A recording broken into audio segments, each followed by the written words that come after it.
Pak Nusron yang saya hormati, yang saya muliakan. Yang pertama, karakter saya kan Pak Nusron tahu dari dulu lah.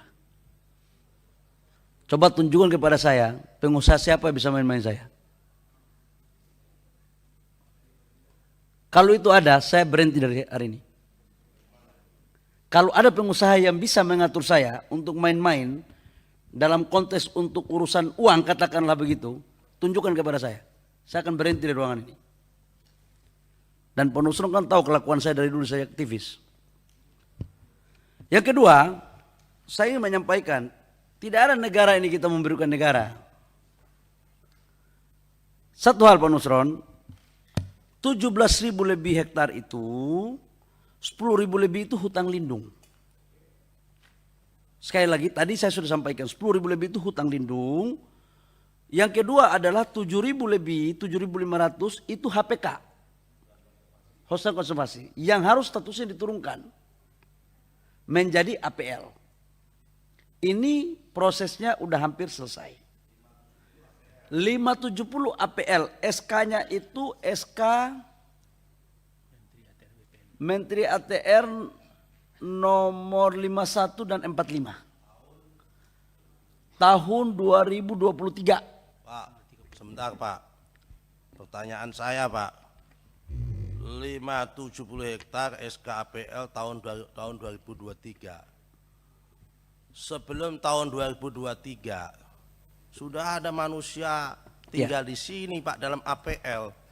Nanti kita Kenapa bicara negara kok bisa menyerahkan itu APL di tanah orang yang di tanah yang diduduki orang? Ini kan persoalan Pak. Ya. Tanpa sepengetahuan mereka.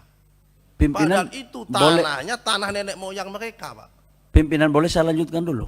Silakan. Habis ini baru kita masuk ke detailnya. Saya setuju itu Pak Nusron. Enggak ada yang enggak setuju. Aku setuju.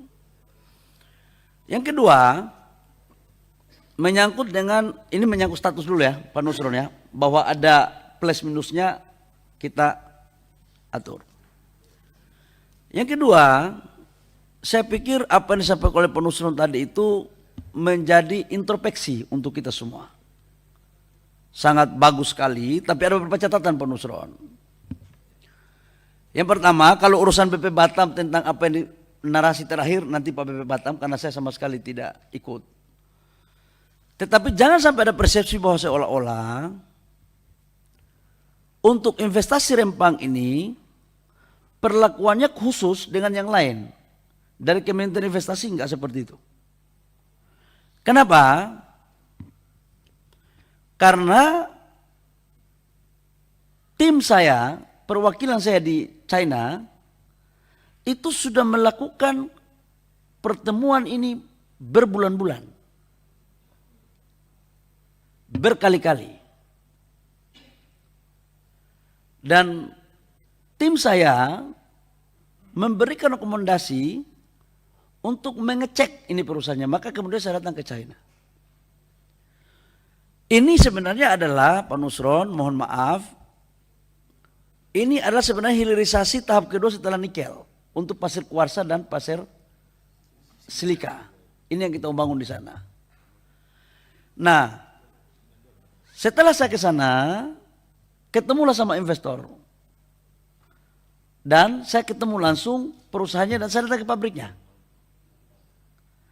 Dan saya yang meminta mereka untuk datang.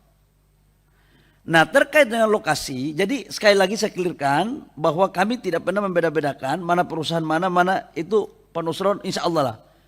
Saya sangat kenal sekali sama senior saya Pak Nusron ini, dan Pak Nusron juga sangat kenal saya. Kalau persoalan integritas, insya Allah kita semua sama-sama tahu dan kita sama-sama senior junior lah. Nah, terkait dengan persoalan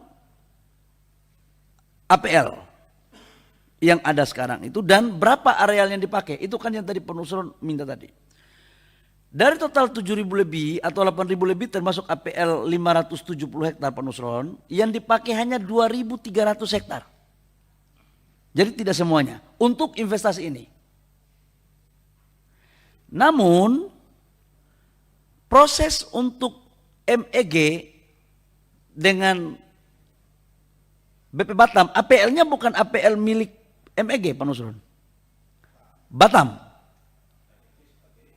MEG sebagai orang yang bekerja sama dengan BP Batam dalam pengelolaan lahannya. Dan ini sejak 2004. Gimana? Ya, dari 2004. Yang waktu itu saya yakin Pak Nusron baru jadi anggota DPR waktu itu, periode pertama karena baru selesai ketua umum PMII, yang memang caranya Pak Nusron ini nggak kita heran, karena hanya dua yang berlatar belakang PMII sama HMI cuma Pak Nusron, yang lainnya pasti satu-satu dan keahliannya luar biasa sekali. Dan itu Pak Nusron 2004 mereka melakukan perjanjian dengan BP Batam. 2004 itu Pak Jokowi masih belum jadi wali kota. Saya pun masih jadi di Papua. Bentar Pak, interupsi Pak. Pak Ketua, boleh? APL kan baru diteken tahun 2023. Kenapa sudah ada kerjasama tahun 2024? 2004. Berarti kerjasamanya itu belum ada APL. BP Batam atas dasar apa BP Batam itu pada tahun itu sudah kerjasama dengan swasta yang tanahnya itu bukan tanah dia. Wong jelas tadi APL-nya baru tanda tangan di tahun 2023. Berarti kan dia nggak punya legal standing mempekerjasamakan tanah yang masih punya tanahnya hak adat orang. Mohon izin Pak, ini logika saya Pak ini Pak. Coba kalau saya salah tolong diingatkan.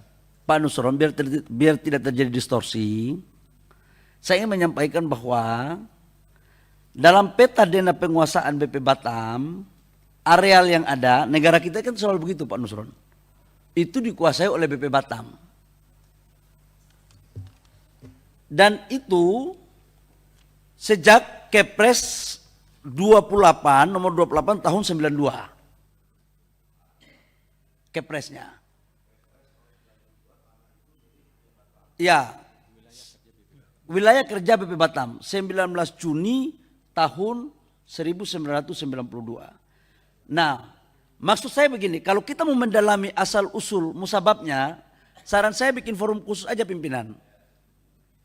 Supaya tidak kita bias, karena Pak Rudi ini pun kalau disuruh bawa berkas, saya yakin pasti banyak. Dan alangkah temanya hari ini kan kita bicara tentang kisruhnya BP Batam. Tapi kalau bicara sejarah BP Batam, saya pikir dengan BP Batam aja.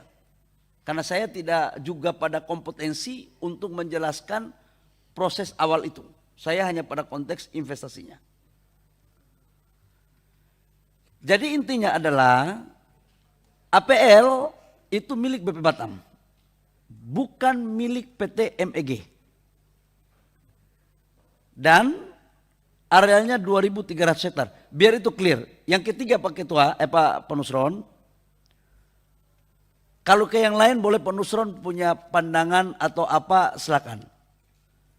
Tapi kalau kami dari Kementerian Investasi khususnya saya, kalau ada itu Pak Nusron dapatkan, kasih tahu saya. Yang main-main. Dan kalau itu betul kepada saya akan mundur dari menteri. Kita ini kan udah biasa sepatu miring Pak Nusron. Kita udah lama miskin, nggak mungkin di saat kita sudah begini masih juga main-main. Insya Allah lah kita sama-sama istiqomah untuk menjalankan kebaikan yang terbaik untuk pembangunan dan kesejahteraan rakyat bangsa dan negara. Makasih. Download Tribun X sekarang, menghadirkan lokal menjadi Indonesia.